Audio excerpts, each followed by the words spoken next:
Belief and the law, standing strong, standing tall. From the roots to the rules, we uncover it all. Truth and justice, the plan's divine. CannaBama's here, it's education time.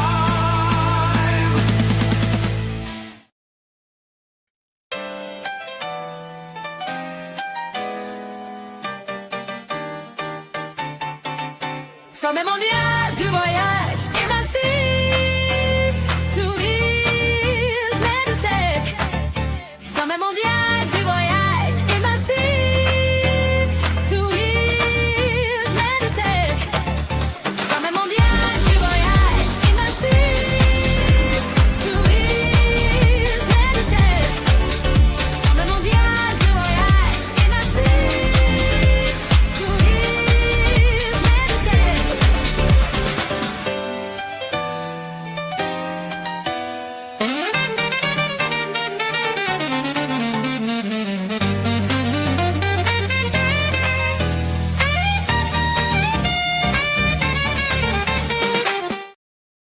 Think hemp is just weed's boring cousin? Think again. Hemp gets you high? False. It has less than 0.3% THC. That's not enough to get a hamster high. No buzz, but big benefits. Hemp makes housing, clothing, food, fuel, and healing products. Bad for the planet? Nope. Hemp sucks up more CO2 than most trees, cleans soil, and sips water like a minimalist. Hemp =sign Earth's green cleanup crew. Illegal? Wrong. Industrial hemp's been federally legal in the U.S. since 2018. It's not just legal, it's launching a new green economy. Hemp homes are just a trend? Try again. They're mold-resistant, fire-safe, non-toxic, and built to last. Hemp homes =sign healthy homes. Ask Harry, build better, live better, be better with hemp.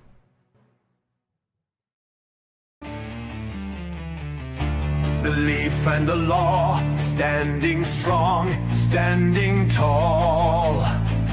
From the roots to the rules, we uncover it all. Truth and justice, the plan's divine. CannaBama's here, it's education time.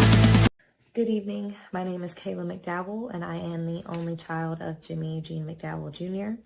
First, I want to say thank you to Jennifer Boozer and Sweet Home CannaBama for sharing Dad's story and giving me the opportunity to speak more on the details regarding his arrest. At approximately 11 a.m. on Monday, June 28th, Dad was sitting in his chair watching the morning news as usual when he hears loud knocks on the front door of the house my grandfather built in the late 80s. Before he could make it to the door, Jefferson County Sheriff's Department kicks the door in and 5 officers armed with AR-15s surround Dad while shouting demands. Dad is in his underwear, raising his arms, when one of the officers throws a right hook across the back of his head, slams him to the ground, and cuffs him. A total of 14 officers then proceed to search the house and the nearly 8 acres of property.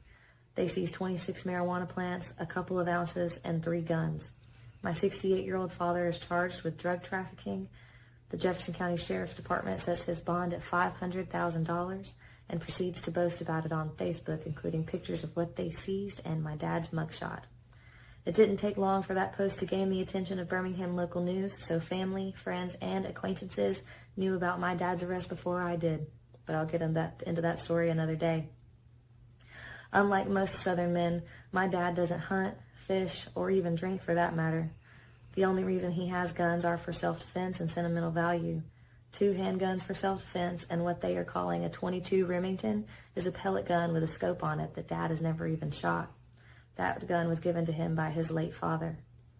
And while my dad may have been a scrappy, tough high school wrestler and athlete back in the 70s, he doesn't have a violent bone in his retired body today. After having me at nearly 40 years old and raising me on his own since I was 4, he had resigned to the fact that his retirement and the remainder of his life was going to be peaceful. He had earned it. Now he has to fight to make sure that he doesn't spend the rest of his life in prison, all because someone reported that he was growing plants that over 70% of the country can be medically prescribed and over half the country can buy legally in other states. Recently, the state of Alabama has rolled back the progress made in legalizing hemp and medical marijuana, enforcing new laws that are shutting down legal smoke shops, all under the banner of Save the Children.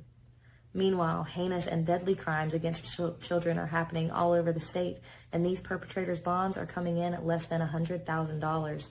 If Alabama really cared about saving the children, they wouldn't be worried about a man who is considered a person of excellence by his peers and those who grew up around him, growing his own medicine. And they definitely wouldn't have given him a higher bond than those who exploit, sexually abuse, and even kill children. Make it make sense, Alabama. Thank you to everyone who has reached out, shared Dad's story, and donated to the GoFundMe, which is still up and running to help Dad with the attorney's fees and court costs. We ask that you continue to voice your grievances on every post and to make your voice heard when it comes time to vote. Thank you.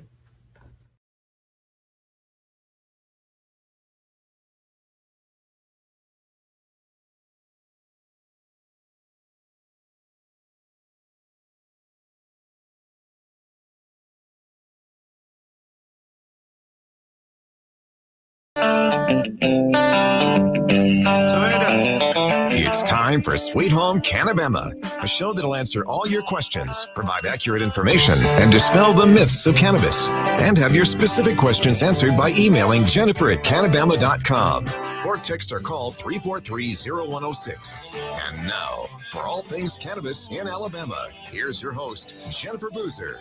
Welcome to the show, everybody. I'm your host, Jennifer Boozer, owner and founder of CannaBama, which used to be located in downtown Mobile. Our phone number is 251-255-5155. We have left that number up. We still, even 6 weeks after HB 445 went into effect and we closed, daily calls from people who want to know, what am I going to do? Where can I shop? You know, what is legal? All the things. And still getting some people that are shocked that they're like, hey, do you have this? Do you have that? I'm like, we closed 6 weeks ago. But I know it takes a while for people to get the news. So we're leaving the number up for an indefinite amount of time in case you do want to get in touch with me for any reason. I've even had vendors that have called and didn't realize that we were out of business. So that's 251-255-5155. You can find us on social media. Sweet Home CannaBama has a TikTok page, an X page, obviously the YouTube page.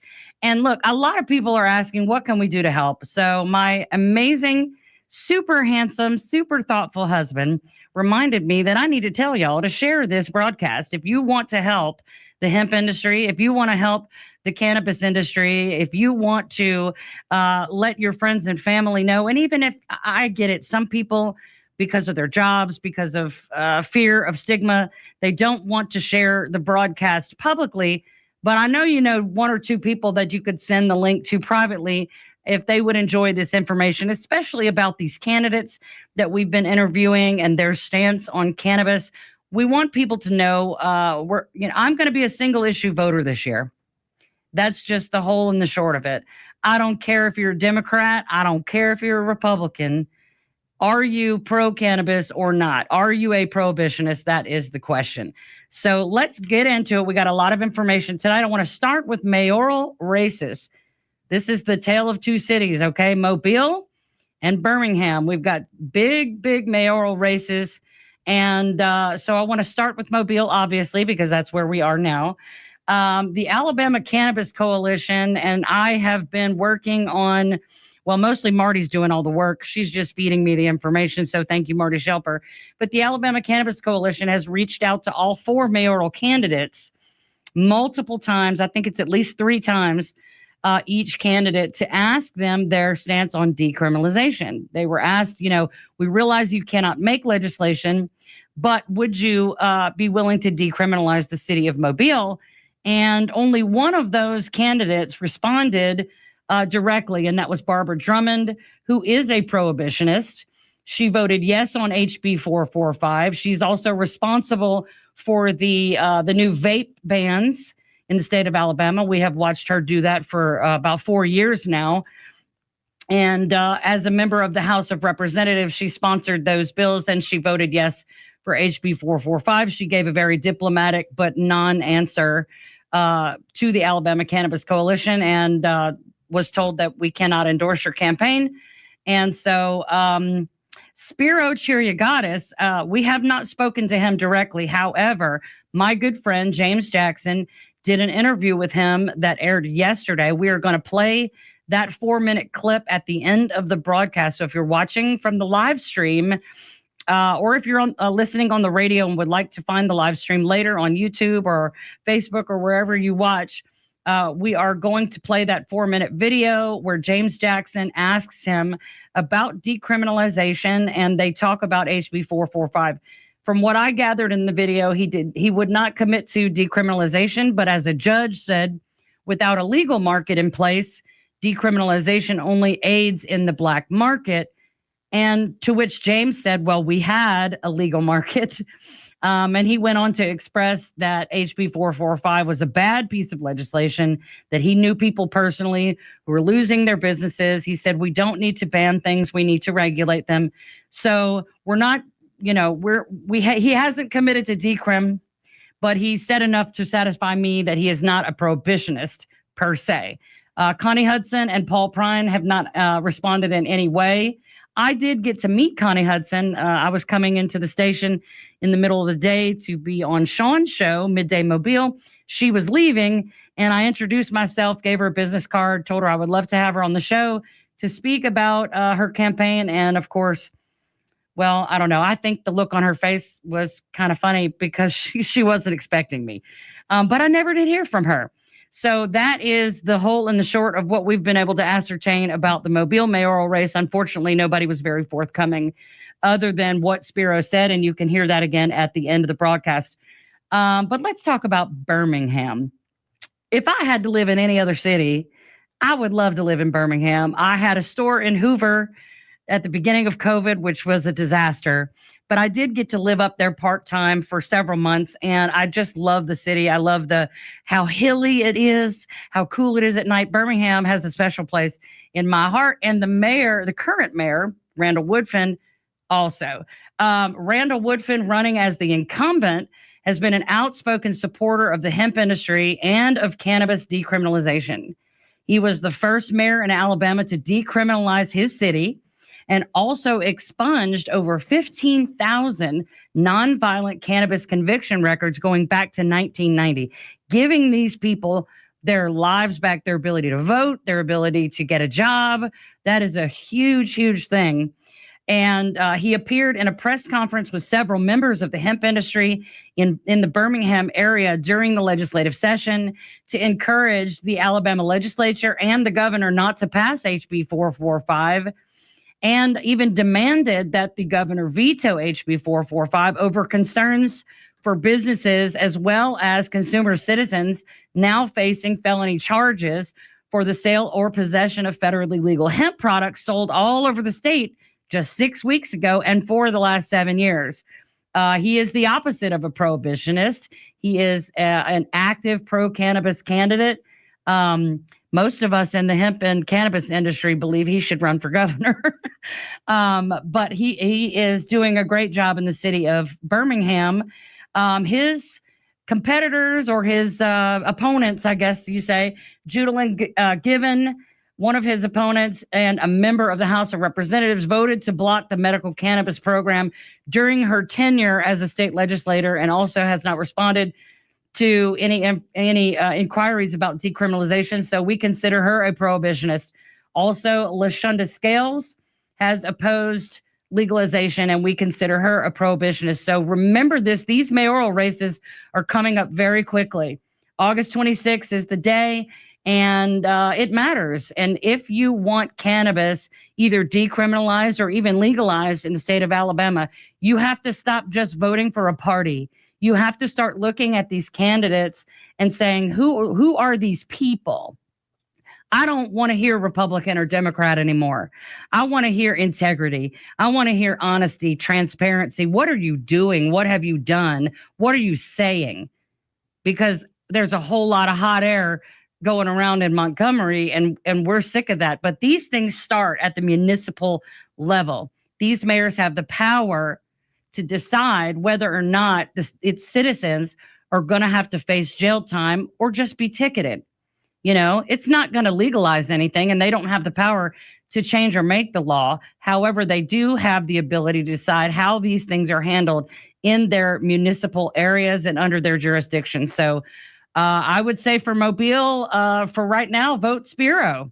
And in Birmingham, absolutely 100% vote for Randall Woodfin. And I need to address the fact that everybody's abuzz and sending me all these messages about how Trump has come out and said he will make a decision on rescheduling cannabis in the next few weeks from a Schedule 1 to a Schedule 3. I don't think that's a good thing. And I know a lot of people in my industry don't think that's a good thing. I think people who don't really know what's going on here make it a less dangerous category. That sounds amazing. But what Schedule 3 does is make it prescribable. And Big Pharma will then have their tentacles in it. And all of the industry will have to fold if they aren't licensed if they don't have a pharmaceutical license. And from what I understand, that process takes about 4 years. They'll have to hire licensed pharmacists, which I'm sure that's going to complicate things. I know people like small businesses like mine and the small single dispensaries all over the country in legal states who are doing medical or doing recreational. That's a huge ask. And if they aren't able to have that license on day one, those businesses won't survive. We want him to deschedule it, and we would like to see decriminalization. So don't get too excited. I mean, yes, you can argue that it's some progress, but it's like making a pit stop to somewhere where you may never come back on your way to your destination, and that's not a good thing. When we come back, we're going to talk to a candidate for House District 12, Matt Glover. Stay with us. We'll be right back with Sweet Home CannaBama.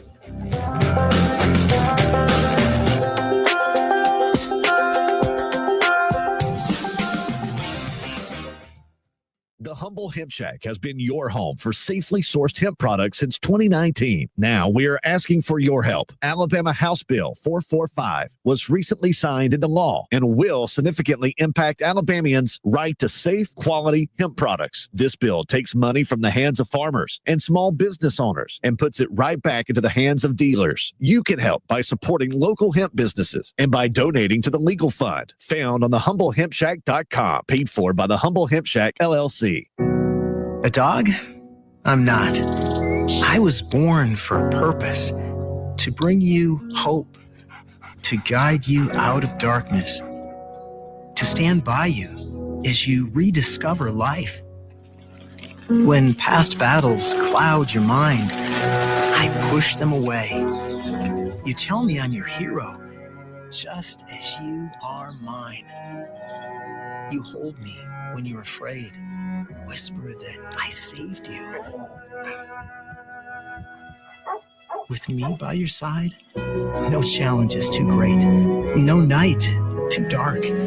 I'm your guide, your companion, your friend, your light. A dog? I'm not. With me, you see the world again. Discover hope at Dogs Inc. Visit us at dogsinc.org to learn more. Welcome back to Sweet Home CannaBama. Now with all the information you want about cannabis, here's your host, Jennifer Boozer.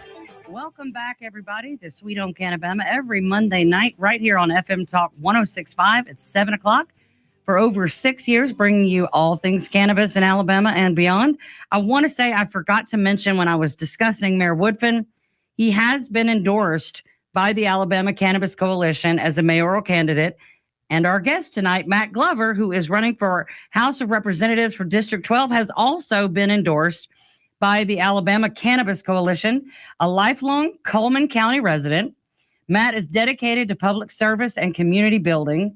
From Good Hope High School to Wallace State, he learned hard work and the value of accessible education. As a former Good Hope City Council member, Matthew champions local empowerment, healthcare access, educator support, and infrastructure improvements for sustainable growth in District 12. Everybody, welcome to the show. Matt Glover, welcome. Thank you for having me. Absolutely.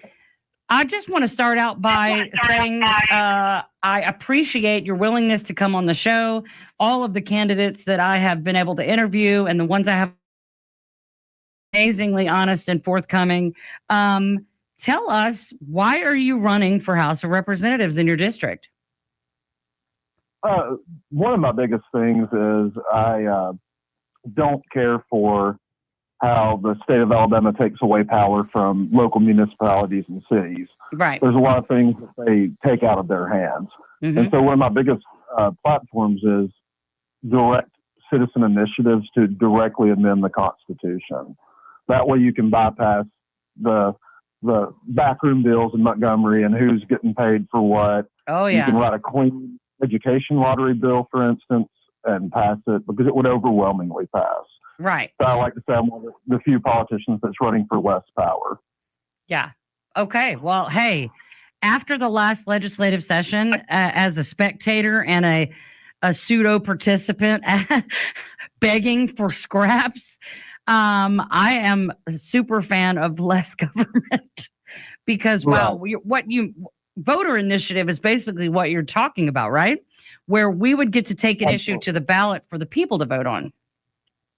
Right, because, almost everything of consequence has to go through the voter process anyway. Mm-hmm. This way we would just bypass the people writing the awful bills. Right. Where they would, written in a common sense manner. And again, I think there's 22 states that have similar laws. So to me also, it seems if you're going to ask people to vote for you, then you should trust their vote when it comes to things like this. Well, I mean, if you're going to ask people to vote for you, then you have to then in turn, that's how this works, turn to them and say, what issues are most important to you? Or here's this issue. How would you like me to vote? Right? Absolutely. Yeah, absolutely. And again, when it comes to the citizen initiative, you just get to let them do it for themselves. Right. So why not let the people who elected you make the decision for themselves? To me, that's the easiest answer. Right. If we're adult enough to decide who gets to hold the reins and who gets to speak for us, then they should be adult enough to let us speak ourselves. I mean, from my experience, what happens is you get a bunch of donors and these guys are bought and paid for. You have an issue that comes up. They don't even remotely talk to their constituents.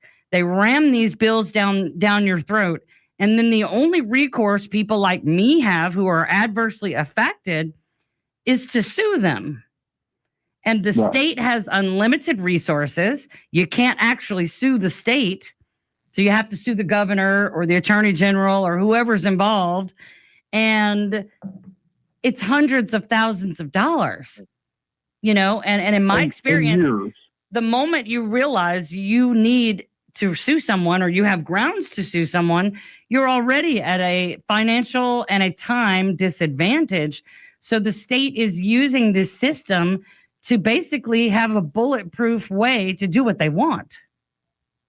Yeah, absolutely. And like you said, this is as much power as you can put in the hands of everyday individuals as possible. Right. So there's not much that can be done for, that type of situation. Like you said, right. Thousands or all the money. Plus, if you're lucky, 2 years later, you might win, but you don't get those 2 yeyears back. Exactly. Or the $300,000-$400,000 it cost you to get through those 2 years, and I'm until 6 weeks ago, I was a single mom with a small business that was 1,000 square feet. And you know what I mean? And just making my way through life, but not getting rich. I don't have the money for a lawyer. I don't have $50,000, $100,000 to file for a TRO that got slapped in our faces, and none of us do. And especially with like 445, and we'll get into the details of that later. But in that scenario, we were, the law went into effect so quickly with no instructions. We're still waiting on rules and regs 6 weeks later. I just heard today we're supposed to have them sometime this week, but we've heard that for weeks, so we are at a financial disadvantage now. And I think that was by design. so that we wouldn't Oh, have yeah. the funds to continue to pursue this legally. And so now we have no choice but to also try to help candidates like you who are willing to have a more open view of what we do and a more common sense view. And maybe, I don't know, crack a book, hit up Google for some info. God forbid they reach out to the people it directly affects and find out, what am I even doing here? And so, yeah, I mean, I think that this Republican supermajority, and again, I'm not even going to defend a Democrat or a Republican party. I'm a single issue voter. I could care less what the letter is behind your name. I just want people to be honest and do what they say they're going to do. And that's who I'm going to vote for. Right. Go ahead. And that's why, I try to tell people, it's a tremendously Republican dominated area here. Mhm. But like, one of the things I hear most on the campaign trail is like, well, you don't sound much like a Democrat. Mhm. Because people have this preconceived notion of what a Democrat is. And then when you actually, hear someone talk about the issues that affect you, Right. all of a sudden it's like, well, who don't sound like what I thought they would, Well, I think that's the thing. we I just talked want- about that earlier. I think that part of that perception in Alabama is because of Democrats on the federal level. It's not been a pretty thing. We can all admit that. Right.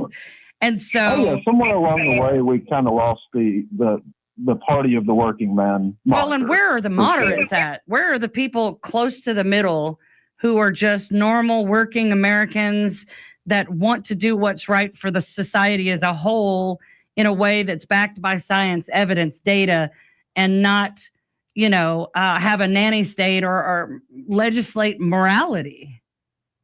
Right, and have representatives that truly understand the life of the average person as well. Right. Like we've long since it's become so expensive to run a campaign that oftentimes you don't get many just average everyday people. Like I work 6 days a week. I'm down in it every day. Right.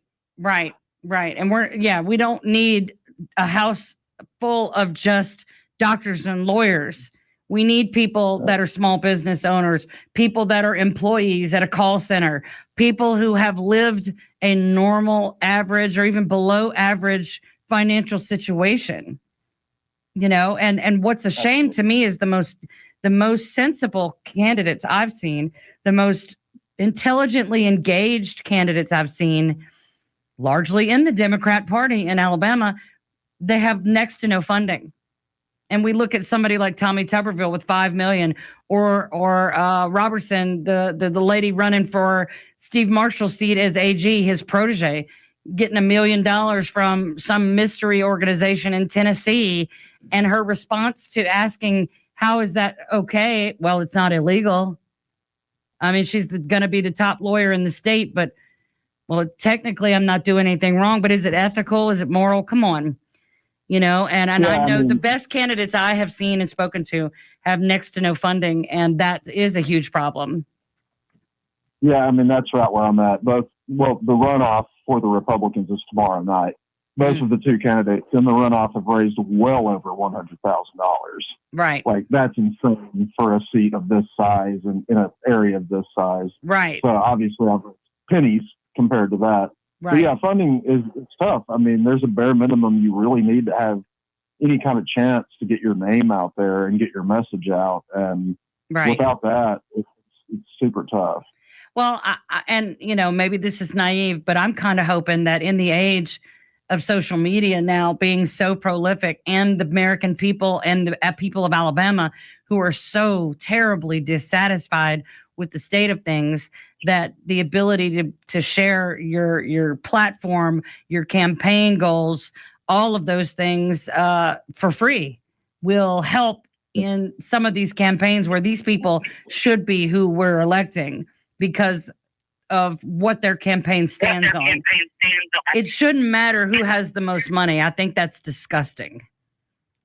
Yeah, I mean, it's pretty much the most anti-democracy thing that you can, can happen. Right. Well, it's pay for play. It's pay for play. And, and there are states like Mississippi. Mississippi allowed a voter initiative. The people voted for medical cannabis by a 74% win. and then they found a typo and gave it to the legislators to vote on. But those legislators knew 74% of the voters want this. Alabama needs to be able to voice our opinion as a people, district by district, city by city, county by county, and statewide. We need a vehicle to be able to say, hey, this isn't okay because 80% of the population wants an education lottery, or 75% of the state population wants legal cannabis access. All of these things. There's so many issues, and at the beginning of every session, it seems like Alabama's in a race to figure out how can we be the most embarrassing state in the country. And there's always some weird, wild thing going on here, and nobody takes us seriously. We can't get any help from outside because everybody thinks we're as dumb as we look, because look at how we, conduct ourselves. The corruption is so obvious. When we come back from the break, we're going to talk more with Matt Glover, running for House of Representatives for District 12. Stay with us.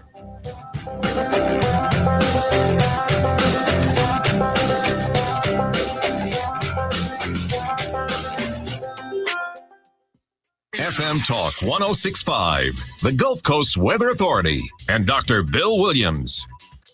The Gulf Coast can expect scattered showers and thunderstorms tonight. Low temperatures will be in the mid-70s at daybreak. For Tuesday, partly cloudy with scattered to numerous showers and thunderstorms, highs in the mid-80s. And the outlook for Wednesday, showers and thunderstorms are likely with highs in the upper 80s. This is meteorologist Dr. Bill Williams for FM Talk 1065. I'm Roseanne Haven from WKRG News 5. A tragic industrial incident killed 2 men and sent another to the hospital. The men, contractors for the Mobile area water and sewer system, were working to fix a sewer line in the Princeton Woods subdivision. There apparently wasn't enough oxygen in the 20-foot deep hole, and the 2 men passed out. A third one went down to help. He became disoriented and managed to get out. Are you registered to vote? Today is the last day for voters in Alabama to register for the upcoming municipal election. You have until 11:59 tonight to submit your application online at alabamavotes.org. Students all over the Gulf Coast went back to class today. The first day of school was extra special for Murphy High in Mobile, celebrating its 100th anniversary. I'm Roseanne Haven from WKRG News 5. Local coverage you can count on. The Humble Hemp Shack has been your home for safely sourced hemp products since 2019. Now we are asking for your help. Alabama House Bill 445 was recently signed into law and will significantly impact Alabamians' right to safe, quality hemp products. This bill takes money from the hands of farmers and small business owners and puts it right back into the hands of dealers. You can help by supporting local hemp businesses and by donating to the legal fund found on thehumblehempshack.com, paid for by the Humble Hemp Shack LLC. Right arm, right leg. Left leg, left arm. Both legs above the knee. Both legs, part of my left hand. Lost both my legs in Iraq.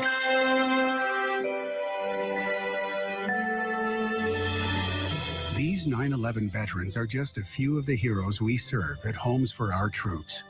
For nearly 2,000 severely injured veterans, everyday life has become filled with barriers. So we build specially adapted homes with features like wheelchair access, roll-in showers, and pull-down cabinets that allow them to function independently and focus on their recovery and family. This life-changing gift of freedom is provided mortgage-free to these veterans, thanks to our donors and supporters. But we need you to join us too in completing this important mission. Please visit hfotusa.org and help build homes and rebuild lives. Welcome back to Sweet Home CannaBama. Now with all the information you want about cannabis, here's your host, Jennifer Boozer. Welcome back, everybody. We're talking with Matt Glover, who is a candidate for House of Representatives, District 12. Matt, I want to get into your campaign platform. Tell us about some of your top campaign issues that you would like to work on if you are elected in District 12. Yeah, and like I mentioned, the direct citizen initiative is one of the big things, but also returning power to local cities and towns. Alabama doesn't allow you to set your own minimum wage within a city or a municipality, which is ridiculous. Also, like we ran into this when I was on the city council in Good Hope. I brought up, how about we like raise the tobacco tax by like a cent? Right. And they looked into it and come to find out the state of Alabama has put a freeze on cities and counties' ability to raise the tobacco tax. And which I can't swear that's true to this day. That's been a few years, but I would imagine it probably is still in place. Right. So things like that are just, it's silly, like you mentioned, in any state. Right. Yeah. I think that if these elected officials should have the power to enact reasonable laws within their own city or town limits. Right. One of the other biggest issues is with the new Medicaid cuts. I think now more than ever, we need to expand Medicaid here in the state of Alabama. We're one of only 10 states or so that have yet to do it. And there's many states that are just as red as Alabama that have expanded Medicaid, and none of them are clamoring to go back. Right. The state of Alabama spends over $160 million a year in things that would be covered by Medicaid expansion. It would be super cheap for years because they give you all the incentive to sign up in the early goings. There's never been a cheaper time for this state to do it, and it's going to affect a lot more people than they realize. You know, when you say expand Medicaid, what do you mean by that? That would essentially open up the equivalent of the marketplace. Okay, so more people would be eligible. Right. Out the gate, it would probably be close to 1 million here in the state of Alabama. It would the high hundreds of thousands, if not. Right. But yeah, that would provide access, but it also provides more dollars coming into the healthcare system, which is going to be the biggest problem. It doesn't just affect people on Medicaid. It affects rural hospitals, small rural hospitals. Right. It affects small independent pharmacies. We have like 15 independent pharmacies in Coleman County. Wow. A lot of those pharmacies rely on a third and often more in Medicaid dollars just to keep, that's their income. Same goes with I can relate. Yeah. To lose a good portion of your income is devastating for a small business. And if it's the type of small business that the community relies on, I had my first 2 kids on Medicaid. We were so poor, and it brings to mind when we were trying to fight these bills, we watched the midwives try to pass a law, and they mentioned that 23 counties in Alabama have no delivery room and no pediatrician services in the entire county. And we're hearing about rural hospitals, on the brink of closing. And it's crazy. What are people in Alabama supposed to do? And now they've gotten rid of 90% of the hemp products that people like me. I don't have health insurance right now. I haven't had health insurance since I got divorced 5 years ago. It cost me $150 just to walk into urgent care. And I pay full price for everything, and that's hard, especially now that I'm unemployed. But there are so many people in Alabama who don't have access to basic medical services. And the cost of living is so high right now that I imagine expanding Medicaid would give working people like we were, a chance to be able to not go entirely broke every time you have a baby, or every time you need, you break your leg or your kid gets sick, where do you turn? Yeah. And again, it floods, or it puts a lot of money into the system as a whole, which helps everyone. You take out all the people who only have the emergency room as their, health care, right? Which only comes back to cost every one of us who has insurance. That's right. From the time I was 19 until 3 years ago, I didn't have health insurance. So I completely understand that struggle. And if they'd expanded Medicaid, I could have had it from the time I was 24 on. Right. That worked for a small business that wasn't able to provide it. So I think that not only like with this hemp law, the Medicaid law will tremendously hurt small businesses, not just in the medical field, but people in those small towns have the restaurant across from the rural hospital. Well, you got to think about the physical therapy practice that somebody had knee surgery and would need physical therapy. But if they can't afford the surgery or the therapy, you know what I mean? People won't be able In-home nursing. to get fully recovered if they require some sort of aftercare from either a disease or an injury, or like I said, having a baby, and then having 45 minutes to an hour to drive to get to an emergency room or to get to a pediatrician's office. Yeah, and that, for many years here in Coleman, they did not deliver babies. So when I was born, after I was born, everybody for 15 years had to do it in Birmingham, which is an hour away. Right. And if that baby comes early, that's a long hour drive. Right. For sure. Well, and it's also real quick. It will affect seniors as well, because a lot of the nursing home and in-home nursing comes through Medicaid as well. Right. Yeah. Yeah. I mean, I had emergency C-sections, and I was in the hospital, and I still had a child that died due to that. So I would have died if I had to drive an hour away to get to a delivery room or to get to an emergency room. I would not be sitting here. And thank God I had Medicaid, because I needed $80-something thousand worth of surgery and 9 days in the hospital. And I had a child in the NICU that was brain dead for 5 days. That was hundreds of thousands of dollars in bills. And thank God I had Medicaid, because we would still be paying for that. And he would be 22 now. Yeah, that's horrific. And, it is. It was, and one of the few comforts was that we didn't have to pay for it. Absolutely. Yeah. And I'm afraid we're going to hear a lot more of those type of stories the more rural hospitals close, because that emergency help being 45 minutes away is going to be the difference in a lot of people's lives. Right. Right. Well, right. If you cut yourself, or if you get, stabbed or shot, or, get in a car accident, you could bleed for 10 or 15 minutes and survive, but you can't bleed for an hour and hope to recover, or it will cause brain damage, all sorts of things.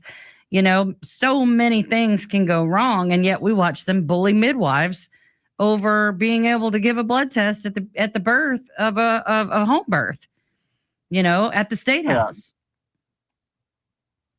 Yeah, they've had it out for midwives for a number of years, it seems. I'm not really sure where that comes from, other than they want you to spend $20,000 to have a baby. That's where it comes from. Absolutely. I mean, that's the only thing. Yeah. That's all it could be.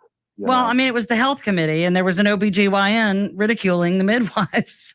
I mean, one of my favorite things that they quoted to them was that since I think it's 2019, I think it became legal to practice midwifery, and they had delivered roughly 200 babies, and not one mother or baby had died. And I thought that was impressive, because Alabama has one of the worst infant mortality rates in the country, probably because of the lack of services.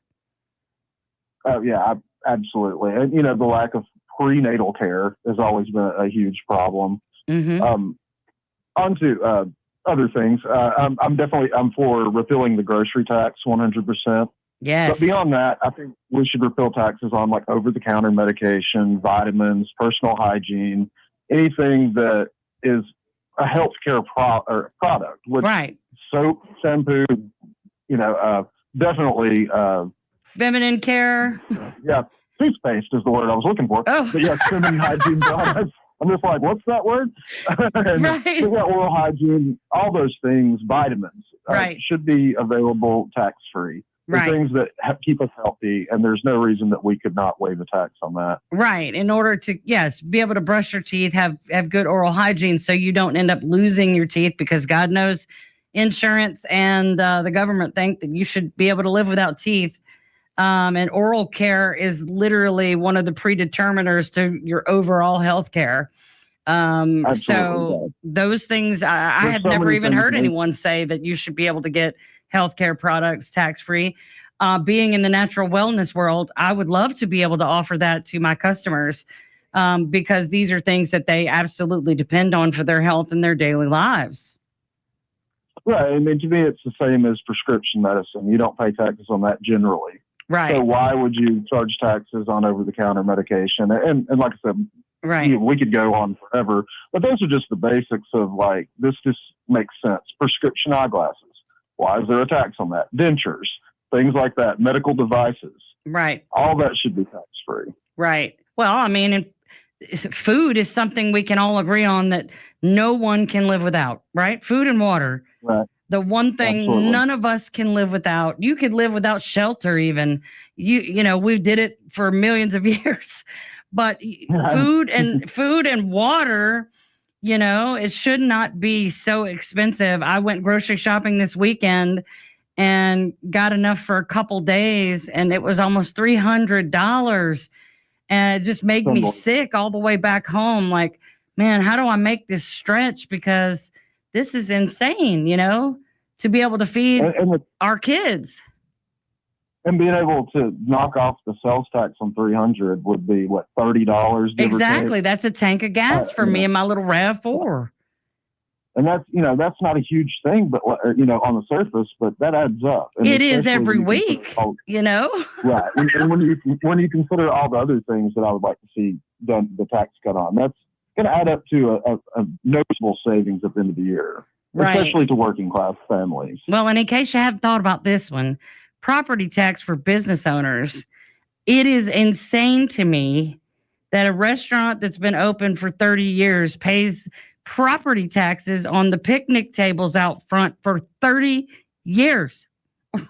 Right. You know, and everything you own in that store that you're using to put your product out on or for people to sit on or your electronics, the stuff hanging on the walls even, you got to pay property taxes on that every single year. And that is insane to me. It's so... Yeah, that is wild. It's very cost preventative for small businesses because it's one more hurdle on top of employment taxes and Social Security and all the things, you know, workman's comp, all the ways we pay taxes on our taxes, including sales taxes, you know. So it is good to hear. And especially when you see a new business get invited in and get a 20-year deal where they don't pay property tax at all. Right. You When know. we come back from the break, we'll hear more from Matt Glover running for House District 12. Stay with us.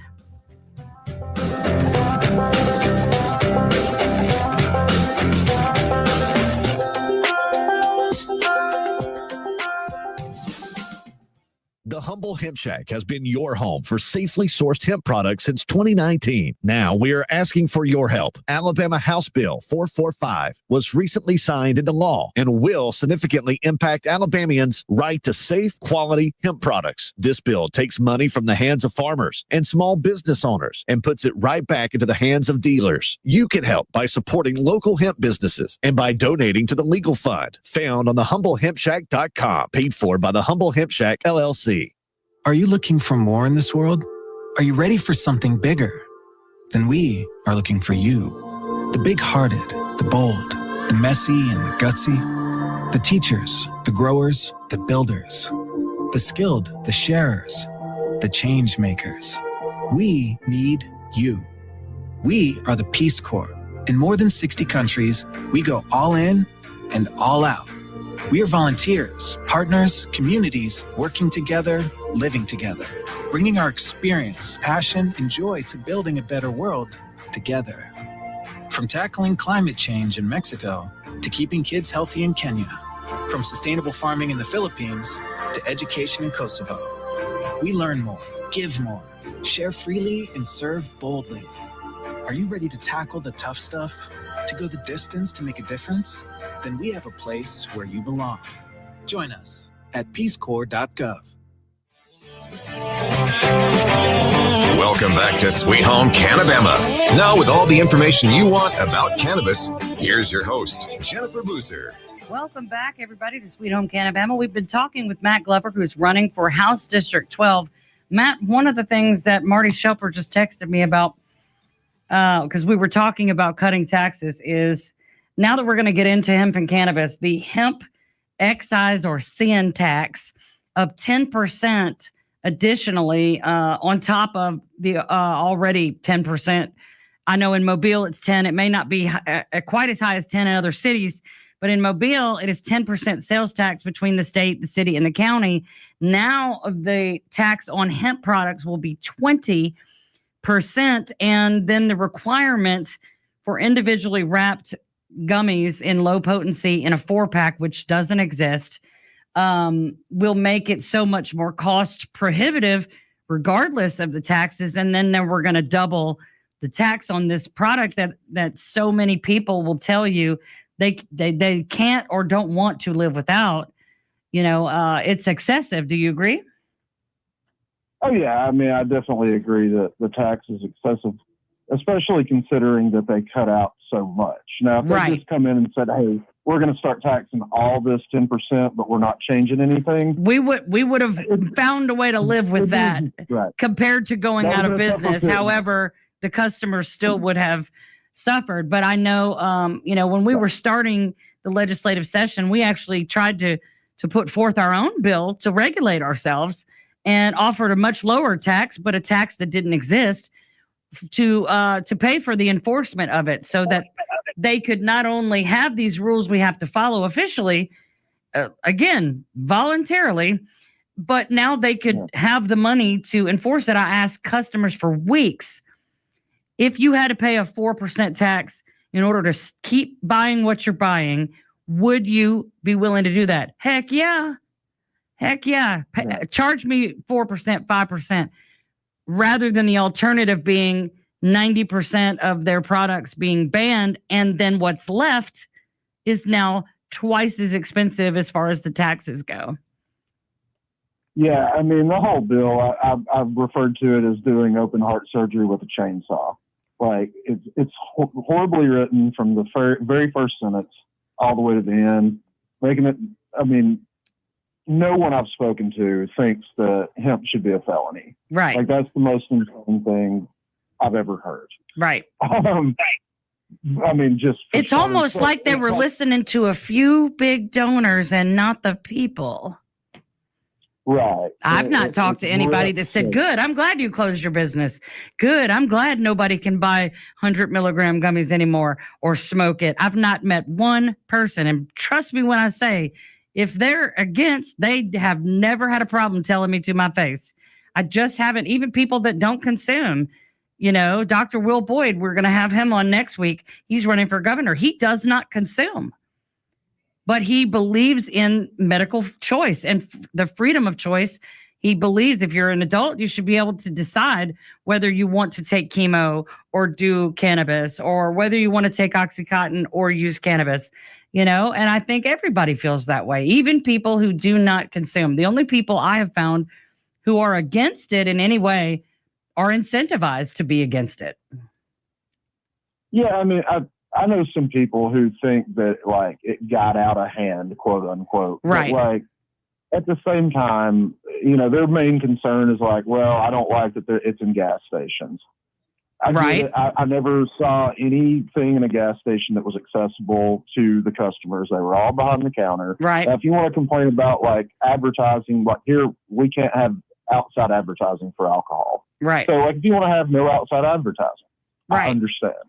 Right. But they did all this under the guise of keeping the children safe, which is, a crock, yes. to say the least. Yes. And all they did was just cripple the industry and cripple small businesses. And it makes it so much more difficult for anybody to stay in business, as you mentioned. Even the ones that do have no idea what's going on. Like, they are just, like you said, playing it by ear. And fortunately, a lot of buyers have stayed open and they're trying to weather the storm, but, like, they had to dispose of thousands and thousands of dollars worth of inventory. Yes, sir. And the whole thing, I mean, for no good reason. Like, good reason. There's no reason they couldn't have waited till the next session to do it the right way. So, like, I think we should repeal this law completely, tear it down to the foundation, and start over again. Right. Well, I mean, like you said about the writing of the bill, they were writing the bill moments before they passed it. They were amending it left and right. I mean, amendment after amendment getting shot down or accepted. I was there, and we didn't even get to see what was passed until later that evening. We had no idea what it actually said when they finally voted on it and concurred. And that was the scary part, because there were a few people trying to help us, and then the rest of them were just like, nope, this is what we're doing. And Melson was like, oh, we're just getting it out of gas stations. No, sir. No. Here's one thing I did want to express, and I'm sure I speak for a lot of people when I say, if you get elected, one representative told me that you don't go in committee and vote against someone else's bill because when you get up to present a bill, you don't want them to vote against you. And that is the most childish, petty, ridiculous thing I have ever heard. These representatives and senators, they haven't read these bills. They have no idea what they say. Some guy, Representative Andy Witt, you'll be his colleague if he gets reelected. He got up there, he gave a really bad sales pitch. He lied. He lied through his teeth. Why is it that everybody in the room either doesn't want to go against somebody or they believe his lies and they don't do any fact checking? Half the people that were talking about it couldn't even pronounce the word cannabinoid. That has to end. Yeah, Don't you agree? I think that I do. I definitely agree. I think a lot of that goes on in Montgomery these days because a lot of people on both sides of the party are getting donations from the same people. Exactly. So you'll see both sides vote heavily. I was shocked how many bills passed on like 90% votes. Oh, There yeah. was very few. This being one that was not almost a landslide, but also politically being a Democrat, you can't just okay every bill coming out of a committee because there's a supermajority over there, and if it gets past you, obviously, then it's free game. Right. So I would have to look at that a little bit differently. But no, to me, this is not a participation trophy type event. Right. So, well, right. These are people's lives. Job. This is the future of this state. I mean, I'm super curious to know how much tax revenue went down out of the hemp industry from the month of June to the month of July, because I know what I've been paying in sales taxes every month. And my sales went from here to zero in a single month. So, and that happened to a lot of people. It's substantial. Yeah, I would imagine it's substantial, and maybe that'll get some attention. Small business, they claim to love small business. So right. Doesn't really show through here. But to me, that's about as believable as somebody putting his arm around his wife at a campaign gala saying, "I love my wife," but his mistress is watching from the other side of the room. Give me a break. Absolutely. Yeah, they also claim to be for personal liberties as well, which is one of the biggest invasions. I think they're for their own personal liberties paid for by corporations. And that's one thing I think needs to change in Montgomery. Like, we need to quit treating the voters as if they're toddlers and they can't think for themselves. Well, one thing I think a way to look at candidates like you who are in need of fundraising and who can't compete with someone who raised $100,000, I think the people of Alabama need to start looking at that as you are not bought and paid for. Absolutely not. You are not beholden to someone for $100,000 or $1 million. What does Tennessee want the possible new AG to do? Why would they care what happens with the Attorney General's office in a different state? Those people, Tommy Tuberville, $5 million. What do those people want him to do? Because now he's got to answer to those people. And people like you, Dr. Boyd, Deidre Willis, who's running for ag commissioner, have basically no funding at all. You're not beholden to anybody and you're not bought and paid for. I think that's something that needs to be pointed out on repeat. Hopefully everybody's hearing me. These people are the ones who are not bought and paid for it. If you're sick of it, you need to vote for these people. Matt, before we run out of time, how can people find you and how can people support you? You got my links in there on the scrolling at the bottom of the screen. It's facebook.com and it's Glover for District 12. Okay. And then you can search just on actblue.com for Matthew Glover and you'll find it, but it is scrolling there at the bottom as well. And there's no donation too small for you, correct? I know we talked about this earlier. Oh, yeah. I've gotten dollar donations left and right. Like, every dollar helps. I would appreciate every single one. Thank you so much, Matt, for being with us tonight. Stay tuned if you're on the live stream for Spiro Chiriagadis' opinion on decrim and HB 445. God bless you, and God bless Alabama hemp. Good night.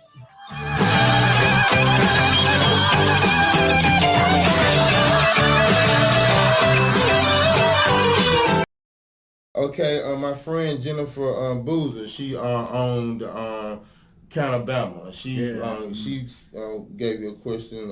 What is your stance on decriminalization of cannabis in the city of Mobile? Would you support it?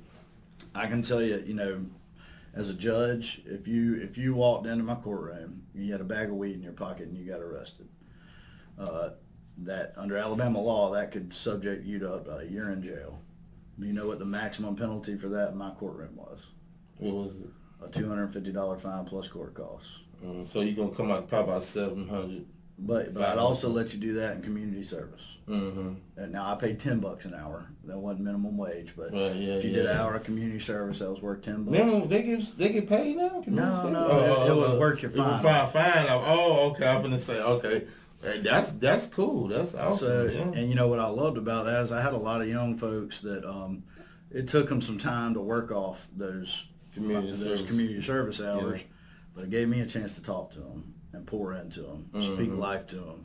You can just throw them away. No, man. Like I wanted, I suffered through some things as a kid, and it took coaches and family members to lift me up. I'll tell you, when you talk about decriminalization, my problem with it is we don't have a legal avenue to buy it.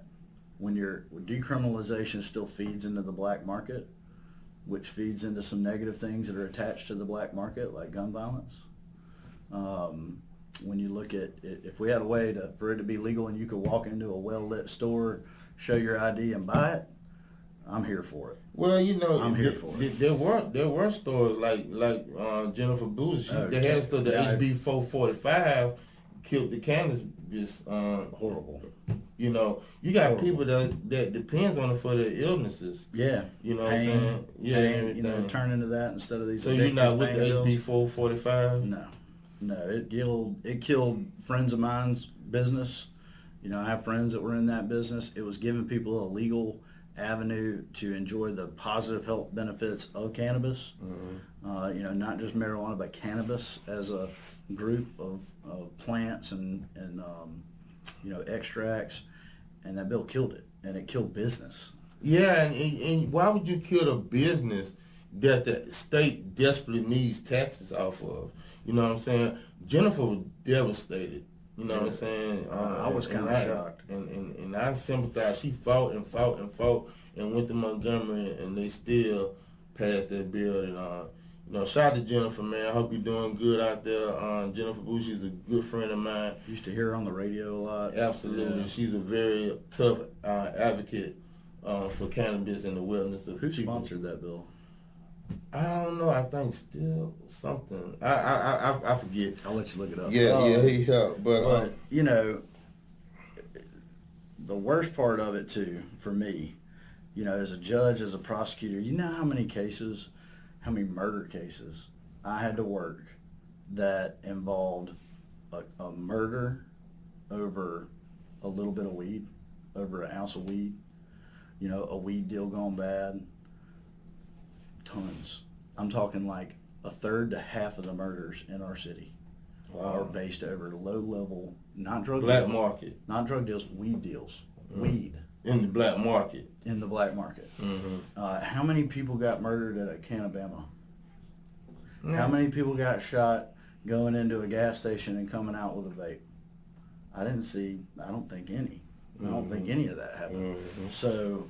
When I'm seeing loss of life because of a black market, and then we had a market that needed some regulation, but not killing, not destroying. I'm not with that House bill.